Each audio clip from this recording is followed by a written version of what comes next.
Here are the 4 essential Muay Thai techniques you need to stay safe and stay alive in a street fight encounter. They are the teep to the knee, the double collar clinch or the plum clinch, the double bicep tie, and the high guard featuring the elbows. They look like this. Come at me like as if it was like a street fight situation. Yeah.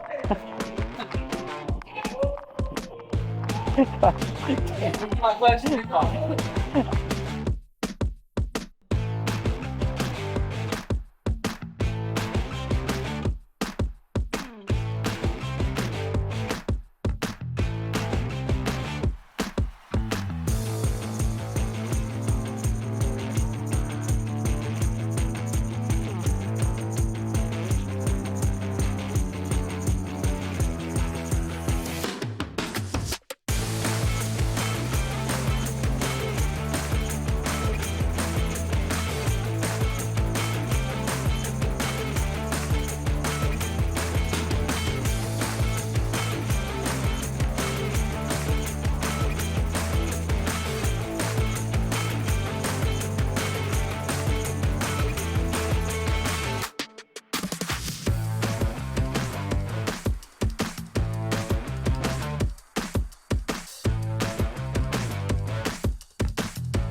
So first, the theory of street fighting. All street fight encounters, they either end in like a one-punch knockout, or you end up grabbing each other, standing grappling, always, 100% of the time. A one-punch knockout would happen when I don't see a strike coming or I'm unprotected. So if we're beefing and it's a street fight and I'm standing here and he just hits me, that's it, over. Or if he tries to hit me and I block it or he misses, it's always going to end up grabbing someone's clothes, grabbing their hair, grabbing a throat, just grabbing, standing grappling like this. So those are the 2 things you need to prepare for.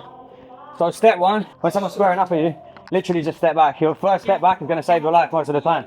In most situations, just obviously run away. So as soon as I step back, I'm looking for an exit and I'm trying to leave. If I can't get away, then at least I can see his strike coming. So now I'm in a position to see his strike and defend it, because I've got time to assess and see the arc of his swing. This is where we're going to deploy the front teep to the knee. So a teep basically means a push kick in Muay Thai. So a front teep is me putting my weight on my back leg like this, keeping my front leg light, making sure I can balance on my back leg like this, and then just stuff the ball of my foot into his knee to hyperextend it back. So I step back, my hands stay up to protect any punches, and this foot just hyperextends his knee over and over. Key points, I'm not over committing so that he can catch it. I'm not trying to kick him particularly hard so that if I miss, I'm out of balance. Key priority in a street fight, in any fight, is stay on your feet. You want to prioritize your balance over taking his. Just make sure you're safe, most importantly. So I'm not going too high so that my kick's grabbable. I'm not going too hard so I overextend. I'm just keeping it nice and subtle and just stuffing and annoying to him. So try to see how annoying this is on a partner. Get someone to do it on you and just try and grab them. Every time there's a wedge in front of my knee, it's very hard for me to walk forward. So you're simply wedging against their point of motion here. Furthermore, it can cause them a lot of damage, hyperextending this knee, like breaking the cartilage, the ACL. Also, when I put weight on it, when it's compromised, my balance is compromised and I can't strike as much. So advantages for him, he stays safe, he damages me. The only disadvantages for this is that temporarily you're off balance. So if Elliot's coming to me, I've got to be wary. If he's coming particularly fast or I miss, I'm on one leg, which compromises me. So that's the con to it. To train it, all you're going to do is in your shadow boxing, literally stand on one leg and just hop around on one leg, keeping your hands up like this. The more you can just stay on one leg like this, the better you're going to get in Muay Thai in general as well, by the way. But to use this technique in a street fight, just get used to hopping on leg. Do this for 1 minute. Then for a second minute, you're going to just extend by flexing the quad here, extending the hamstring, boom, boom, boom, keeping it beneath your knee level. Here, hopping again in circles like this. Keeping both hands up. When you do it from range, extend the front shoulder here to extend your hip into the target. Here, extend, keep it in the back hand up to protect my face. Front shoulder counter levers my front hip, which means I get extra distance. And then I come back to there. like that, which means he can't punch me from here. My teep's always going to beat his punch. Long distance like that, short distance, hands stay up. So if for whatever reason I've let him get too close and I want to deploy my teep, both hands. Another point, you can kick him as well as above the knee here. You can go just below the hip also, or even on the hip. This is really annoying. So you'd have to lift your leg up a little bit more. This is a bit more when you're advanced. Just stuff that hip backwards like that. But again, don't leave it on for too long because he's going to catch it, especially if he's trained. So that's more of a, that's a secondary target, and you've really got to snap it and focus on retracting the kick like this here. This is more of a Muay technique from karate like that. So either knee or hip and nice and snappy, making his body do this the whole time. Fun little fact, I accidentally showed this to a policeman I used to train jiu-jitsu with. I didn't know he was a Fed. I wouldn't have shown him if I knew that he was. But it turned out he was a policeman. He came back like 3 weeks later and he was like, yo, Sam, that was so sick. I've been using it at work loads against criminals. I showed it to my whole unit. Everyone's been using it. We've been staying way safer and more effective in our daily job. And it was just a bit of an eye-opener to me because I thought it was very obvious. Just kick the front knee because everyone does it in Muay Thai in Thailand. Turns out not many people know about it, so it's a good little trick. Here's a little bonus. If you actually hate the guy and you're in genuine danger, use the back leg. Use the back leg, bring it up, and turning your toes outwards past him, this way, here, you're gonna just literally come up and stamp through, like that, coming into basically the middle of the quad. Boom, down like that. We're sweaty. If he's wearing jeans and I've got shoes, then you'll get a nice purchase. You'll get a nice purchase on the leg. Boom, kick through here. If you are sweaty and you need to use it in a fight, aim for, here's a little trick for you, aim for the pit of the heel. You see how there's like the arch of your foot? That's where you get purchase around his knee. Look, like this. It basically fits. You see that like a glove? My foot is cupping his knee like that. So I come up and stamp through like this. Again, using my backhand, hyper extend through like that. That's a lot more dangerous. That's a little bonus for you. So you're going to use these teeps to stay safe, maximize distance, keep him away. And hopefully if you do this long enough in like a road rage incident or something like that, he should just get the idea that he can't get close to you, you're trained, and he should hopefully calm down. If he's insistent on hitting you and he still wants to fight you and you're going past him and he's getting past your teep, obviously try and hit him when he breaches the distance. So that's another reason that this kick is good, is you can use it to set up your strike. He's going to be getting frustrated and eventually he's going to run in. That's when you can punch him. The teep hasn't put him off yet. You haven't damaged him enough. So what next? He's going to inevitably try and breach the distance. This is where we're going to look for our clinch. So a Muay Thai clinch is probably the most useful thing you can know when it comes to actual violent encounters, because everyone's always grabbing like this, like grabbing shirts, pulling in close like that. So what you're going to do, key details, is fingers on top of fingers like that. Don't grab your hand like this. Literally go like this. Wave as if you're waving like you're the queen. Bring one hand over the top of the other like that. Put it on the top of his head, where the crown of his head is. You know where that little divot is on a baby, like their off button when you press a baby's squidgy head? It's basically like that. You're gonna come to the top of the skull, because that's the top of the lever. It means that you get maximum leverage against the spine. Your elbows are gonna pinch against the middle of his chest in here. Trying to clam your elbows together, pinching like this motion, boom, there, eliminating all space. From here, using the flexion of your wrist, snap his head down. At the same time, both your legs are going to jump backwards. You're going to create space, and as you jump backwards, pull down to the floor. It's known as a snap down. So that will immediately diffuse the situation, especially if you time it well.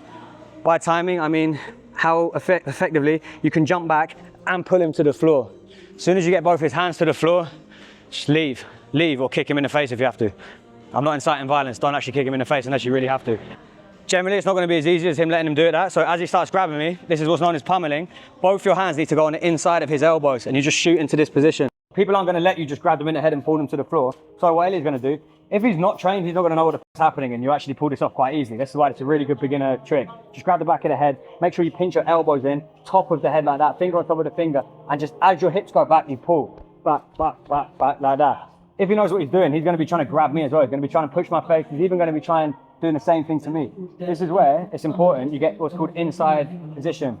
So I need to go inside his arms here. When I'm inside his arms, I got easy access to his head and I can do the clinch. When he gets inside access to me, it's the same for him. So this is the actual battle here. It's coming inside the arms. When I go on the inside, he comes on the inside. When I go on the inside, he comes on the inside. It generally goes one then the other. One, he goes. One, he goes. 1, 2, 1, 2. So that's the battle there. To practice it, just literally get a partner and do that. Just get used to this concept of going, threading your arm, threading the back of your hand on the underside of his tricep and grabbing his head as he's going to do the same thing. I then do the same thing. He does the same thing. We do it simultaneously. Get used to it for like a minute. Then after a minute, click your fingers, say 3, 2, 1, go, and then we're both going to try and get the position first. Just then I won because I got the position. When I get the position, snap him down. Reset after one of you wins. So in this instance, Elliot's got it on me. We're going to go 3, 2, 1, go. I'm trying to go, he's trying to go. Try and go, go, go, go, go. He got it on me, he wins that.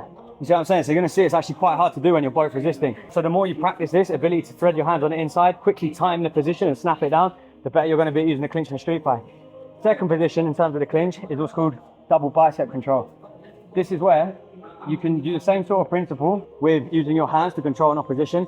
Again, we're coming on the inside channel, the inside of the arms, so I have to win this battle of getting the inside.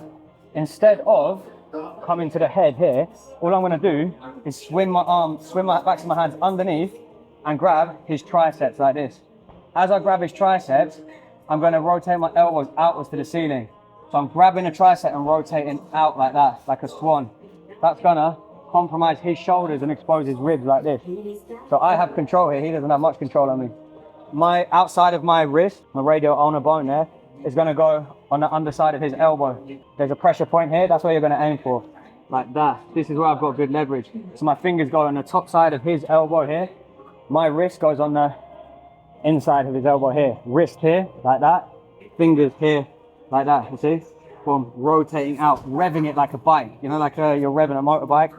Rev and rip, rev, rip. Rip upwards, rev the tricep, rip the forearm, like that. Do that on both sides. Here I've got good control. Elliot, try and just grab me, try and do anything to me. Street fight me. So his defense is this. Look, he's going to try and swim in. Just like the previous clinch, he's going to try and swim in.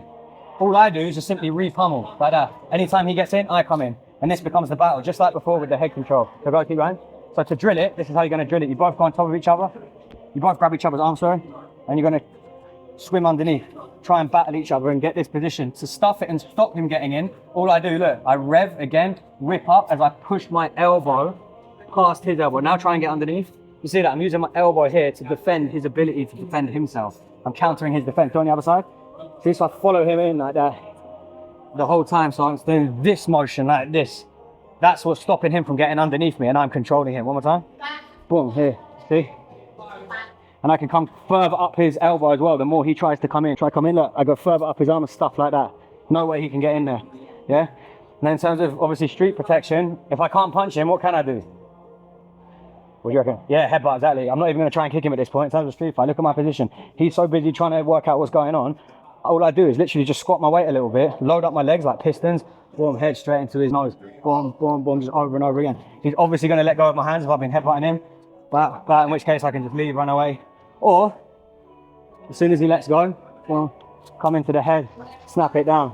So that's why we put these two clinch techniques together. This feeds into this feeds into this. You see like that? In terms of your strikes from here, as you pull back, obviously you've got knees to the face like that. You've got elbows, you can just literally pull one hand back and just elbow like that. You've got fingers, you can rip, maim and tear through here. Use palm strike, just smash him in the nose like this.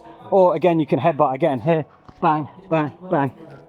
Here, I just literally dropped from a double clinch position, drop my leg like this, go into like a loaded split squat position, and then just pop upwards through the balls of my feet. So, obviously we've got headbutt options, but so does he. So to counter it, whether you're in bicep control like this, or the double collar there, another priority you're going to do, and this is going to keep you safe from takedowns as well, because like we said at the start, the priority is maintaining your balance. You want to stay on both feet at all times. You never want to be on the floor ever in any fight. So, all you're going to do is just engage your quads, just drop your weight. Get into a little squat position from here. That means that you can defend any trips and takedowns, but also you're low enough to headbutt, and also he can't headbutt you. So because I'm using my hands here, using that, I'm controlling him here from here.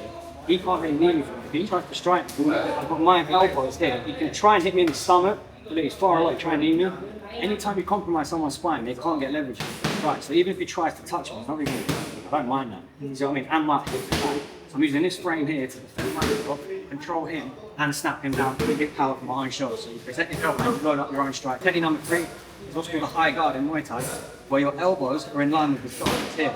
This is two things. One, it protects you against his punches. So, assuming we've got teeps, we're not quite at clinching range there. Or you might try the clinch and it didn't work and you still have to protect me. The elbows come in line with my shoulders. This means that I can use my arm to protect my vital area here, my forearm, to protect my temple like this, my eyes. And use my elbows to try to strike his fist forward. If you're stupid enough to use a closed fist in a street fight, which I don't think you should do, you should always use a palm like that. Strike with the palm, grab with the fingers, strike, maim and pair. Don't use your fist generally. Here, I'm going to try and target his fist with my elbow. So protecting myself and attacking him. Well, obviously in like a real chaos in a street fight, where there's a lot going on, you've got adrenaline, you've got noise, you've got other distractions, other people, things like that. It's going to be hard to land everyone. In terms of what do, literally just cover up nice and tight, tuck your chin like a turtle, and literally just swim like this. Circle motions with your elbow. One of them's going to catch his fist, and it's also very hard for him to come through. So try and land it in your jaw. Slightly using my thoracic spine to rotate like this. But I'm also using the shoulders. So look, I've got rotation through the spine and rotation through the shoulders like that, see? That's to protect myself. Then, when inevitably, like all street fights, it comes in close. Then going from striking range into standing back, grappling range. So I just keep this guard where it is, and using my footwork, I keep these same elbows in position and just step into him. You see that? Literally just step into it. So you're protecting yourself against his strikes, and also you're spearing him with your elbow. You can use a little extension of the shoulder like this, but to be honest, you don't need to. You just need to load up off his feet, step forward, and then just crush your elbow into his eye. I promise you, when you get close up, the first strike's disorientating, use that to set up the second one. You just use the rotation of the spine like this, little bit of it pushing through the elbows, and then you've got plenty of strikes through there. At this point, he's going to try and grab you, he's going to try and stop you from doing it. Again, back to the clinch, feet back, and just pull him down. So you can see how all three of these techniques cycle into the next one. You see that? So the teep to keep him away, teep to keep him away. He then tries to come in close, use the elbows to come in close, then use my elbows to strike, then use the clinch to stay safe by pulling him down. Last little point, when you're in clinch, practice this as well with your partner. Whether it's double collar here or it's bicep here, what you're going to do is with one foot step past one of his feet, and then circle other foot like this as you pull him into the face. So step, about 90-degree increments. 1, 2, 3, 4, and eventually come in a circle, then go the other way. 1, 2, 3, 4. Bicep control is the same. 1, 2. By the way, when you're doing a bicep control, you literally just got from down to up like this as you're stepping. Here, here, here. Here, 4 times one way, 4 times. This is really important because, like I said, fighting is just about balance. All I'm doing is trying to disrupt his balance. Because he can't punch me when he's spinning around, and I stay safe. It's an important principle to get into, is just stepping in circles and pulling your partner in circles. So those 3 techniques to keep you safe. You got anything to add? No, as long as you're watching out for your own headbutts. If they fight you, they're going to headbutt you. Yeah, you're going to get headbutt in the street fight. It's like the most immediate thing that someone's going to do to you. So that's why, like we said, they start stand and use his teep. You can't headbutt you. Use it. Also, another little bonus tip for frame, generally in a Muay Thai guard, the elbows and the arms are slightly extended like this. This creates frame and structure, and it stops him just stepping in, elbowing me, doing whatever. Most untrained people aren't going to do this, they're just going to run in and try and punch you. So when they try and punch you, you've got your arms to block as well. When you look at the elbow stuff, you've also got this as well. But they can get past those. When he starts getting past those arms, then you're going to go into your elbows here. Step forward, extend the shoulders a little bit, and then you're into your clinch. Just making sure that teep and getting away should be number one, because you can have the best elbows in clinch, and his mate comes in from behind and smashes you in the back of the head. That's another auxiliary point. Really, get away is number one. Yeah, good point. The closest I've ever come to dying, like ever, was when I didn't see someone behind me. I didn't see someone spraying come and hit me in the head. Always, even when you're in that clinch and the elbows, don't be like, I'm winning now, just get away. Okay, now I can get away. And it's always looking for that exit. Police aren't going to come in and arrest the loser. Do you know what I mean? They're not going to come and arrest the guy who's down on points. By split decision, you're going to prison. It's not how it works. It's legal. Street fights in months. You're an idiot for street fighting. So anytime you're doing any of these, whether you're teeping, whether you're clinching, whether you're using this, you should, with the side of your eyes, your peripherals, be looking at get-ups, look at it like his friends like coming to hurt you as well, just how you can get away. You don't just ever fighting one guy, just fight in the environment, his friends, the police, everything. Street fighting. Yeah, give it a go.